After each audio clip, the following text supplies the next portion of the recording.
Altagracia, Sandoval.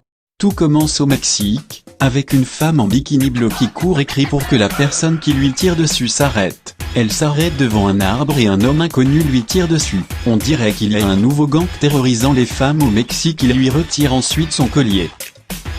À Rio de Janeiro, c'est le jour du carnaval, et Altagracia avec son corps cinglant, observe les événements avec Matamoros. Elle repère des mecs avec des masques similaires aux Monkeys, qui lui rappellent ces événements traumatisants du passé. Un homme s'approche d'elle et l'embrasse. Il s'appelle Thiago, c'est son petit ami. Il lui demande pourquoi elle a l'air espacée et elle lui dit qu'elle est toujours mal à l'aise pendant les carnavals.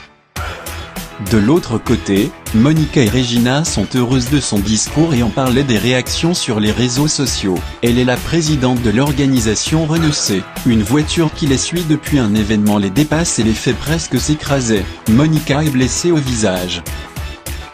Rosa Luis Navarrete est donc avec son entreprise, Navarrete Construction. Il danse avec des femmes sur une section 5IP du carnaval. Apparemment, d'après ce que l'Altagracia dit à Thiago, Rosa Luis lui a volé la construction de Sandoval, après que le scandale de la veuve noire a éclaté la saison dernière. Pendant ce temps, Navarrete est en train de traîner des filles qu'il embrasse dans une section privée pour jouer. Altagracia dit à Thiago qu'ils doivent y aller. Il rencontre Matamoros pour s'assurer que leurs hommes sont en position. Monica et Regina sont de retour à la maison. Ils parlent à la police de leur rencontre avec l'homme qui tentait de les tuer. Ils doivent donc informer Saúl de tout, mais il n'est apparemment pas resté à la maison toute la journée. Regina craint qu'il ne soit en danger. L'officier Leonardo arrive avec son équipe dans un immeuble, traquant un gars qui est dans le trafic des êtres humains. Et on court après le gars et menace de le jeter par-dessus le bâtiment s'il ne lui dit pas où trouver le garçon.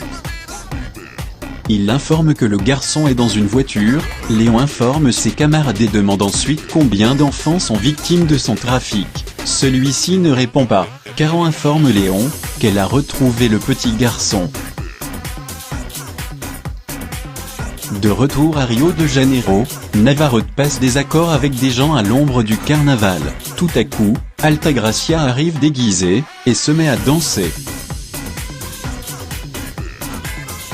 Elle fait tout pour exciter Navarrete, celui-ci tombe dans son piège. Il ne la reconnaît évidemment pas à cause du masque, donc il la suit facilement dans une chambre privée et se déshabille. Elle enlève son masque et il est choqué de la voir.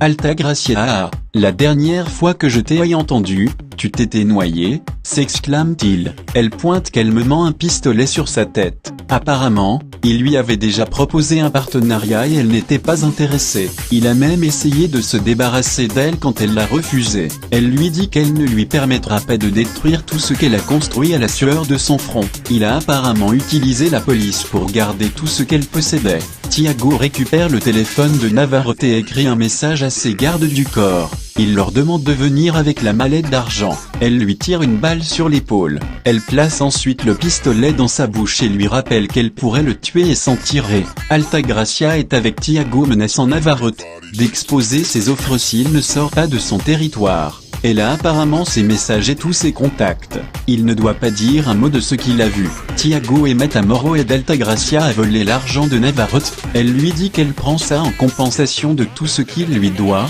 Elle lui dit de ne jamais essayer de faire des affaires sur son territoire.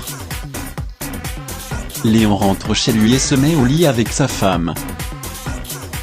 Saúl est porté disparu et Monica essaie désespérément de le retrouver. Elle demande à Karen de l'aider à le retrouver. Ricardo Alvarez, qui est le procureur de district, et également le patron de Léon, est fatigué de l'incompétence de ses employés et demande à Léon de gérer la chasse aux gangrèmes ou peu importe comment il s'appelle. C'est comme les Monkeys du nouvel âge qui tuent des femmes. C'était apparemment un cas que Saúl traitait, avant de disparaître. Pire encore, les familles des Monkeys morts semblent bien vivantes et complotent de se venger des Altagracia. Ils sont heureux que Saúl soit porté disparu. Les enfants d'un des Monkeys ne sont pas si contents des événements, mais la sœur de Francisco aime ça. Le père de Rafael, la sœur de Francisco, et le frère de Miguel Preciado, sont les plus décidés à se venger d'Altagracia. De toute évidence, Tiago est amoureux d'Altagracia. Ils font l'amour après avoir réussi à voler José Luis Navarrete. Il lui dit qu'il l'aime mais Altagracia est dédaigneux. Elle dit à Tiago que sa priorité pour l'instant est de récupérer tout ce qui lui appartient de droit. Altagracia se prépare ensuite pour se rendre au Panama avec Matamoros. De l'autre côté, Navarro demande à ses hommes de tout faire pour retrouver Altagracia. Pendant ce temps, il s'avère que Saúl s'était mis en colère que la police ne faisait pas son travail assez rapidement et a décidé de faire sa propre enquête. Il enquêtait sur ce tueur en série appelé Rainbow Killer, qui meurt de faim, torture et tue ses victimes. Apparemment, tous sont des étudiants désespérés de 21 ans. Il avait déjà un pirate informatique et était sur quelques pistes avant sa disparition. Caron supplie Léon de l'aider à le trouver et Léon rencontre Monica et Regina pour passer en revue les détails.